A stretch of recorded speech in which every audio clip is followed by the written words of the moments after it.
buradaki çoğu da biliyor. Ben canlı yayın da açtım kendim. Biz konuştuk konserden sonra. Yani dışarıdan konser çok güzel oldu.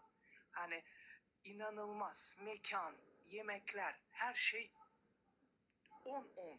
4-4 de değil. Her şey süper oldu. Ama hiç kim yemek yemedi de.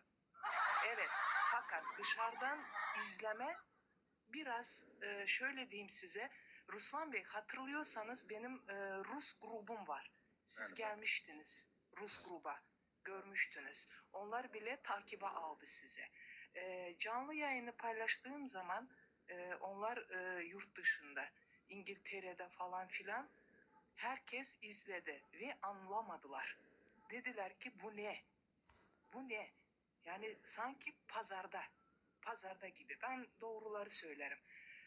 Konser çok güzel, ses çok güzel. Sevinç Hanım'ı çok beğendiler, çok güzel dediler. Şah'ın sesi muhteşem dediler. Fakat ortalık çok kötü gözüküyor. Bu sefer sizden ricam Ruslan Bey, eğer konser verirseniz, beni bir dinlerseniz, tekrardan Şah'ı çağırırsanız önleminizi almanızı isterim. Çünkü neden?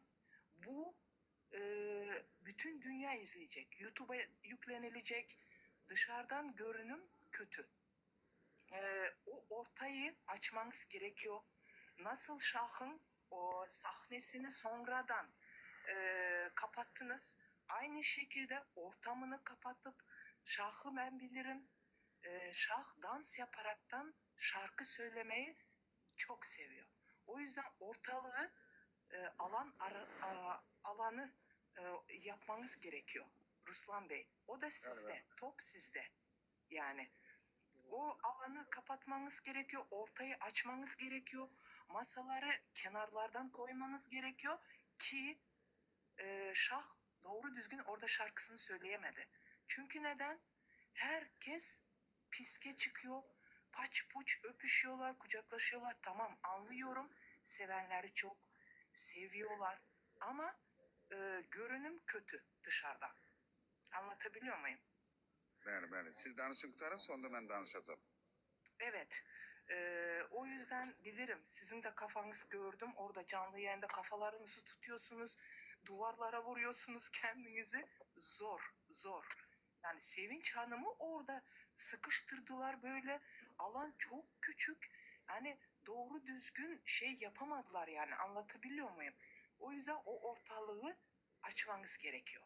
Şah rahat rahat dansını yaparaktan, şarkısını söyleyerekten, Sevinç Hanım rahat rahat orada kendisini göstererekten, yani bilmiyorum anlatabildim mi? Aha, bitti mi Olya Hanım? Bitti. Ha. Şimdi ben bir söz diyeyim de size. Burada ben baxıram, chatdə yazırlar, hər kəs yazır düz, amma dünən mən danışanda orada yazırlar ki, bəli, düz. Yəni bir qərarda qalmaq lazımdır.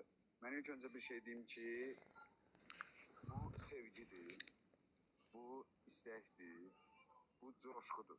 Və ora gələn hər kəs bizim qonağımızdır, gözümüzdə yeri var. Camaat o konsertə niyə gəlib? Şahı görsün, Sevinç xanımı görsün, onlarla şəkil çəkdirsin, onlara yaxınlaşsın, sevgilərini göstərsinlər. Və mən bəzi şeylərdə niyə əsəbləşirdim? Müəyyən bir şeylər var ki, həm orada personalımla bağlı, həm bir şey üst-üstə düşmüşdü ona görə. Amma belə də ki, soyuqluq bir şey deyil. Hər kəs orada Şaha olan sevgisini göstərdi və mən onu çox müsbət enerji ilə qəbul edirəm. Mənə direktə gələnlər, WhatsApp-a gələn zənglər və konsertdən çıxan hər kəsin bir-bir mənə yaxınlaşması ki, çox gözəl konsertdir, çox sağ olun, əla, super. Yəni yenə deyirəm, mən orada heç kimi qınamıram. Ora gələn hansısa bir teatra baxmağa gəlməyib. Camaat gəlib, yəni o boyda yoldan gəlib Şah, gəlib burada konsert verməyə və hər kəs öz sevgisini göstərir. Orada yaşlı xanımlar da var idi. Orada cavanlar da var idi. Hətta bir videoda görmüşsünüz bir uşağın Şahı necə qucaqlamağı. Yenə deyirəm, bunu heç kim, bu mənim öz fikrimdir. Bunu heç kim mənfi yerə yozmasın. Və bu mənim özümə çox xoşdur.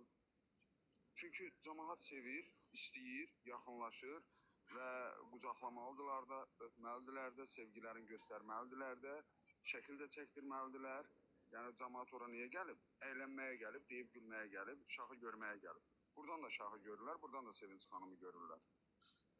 Yəni mən bunu çox gözəl qəbul edirəm. Qonaqpərvərliyimiz kimi qəbul edirəm.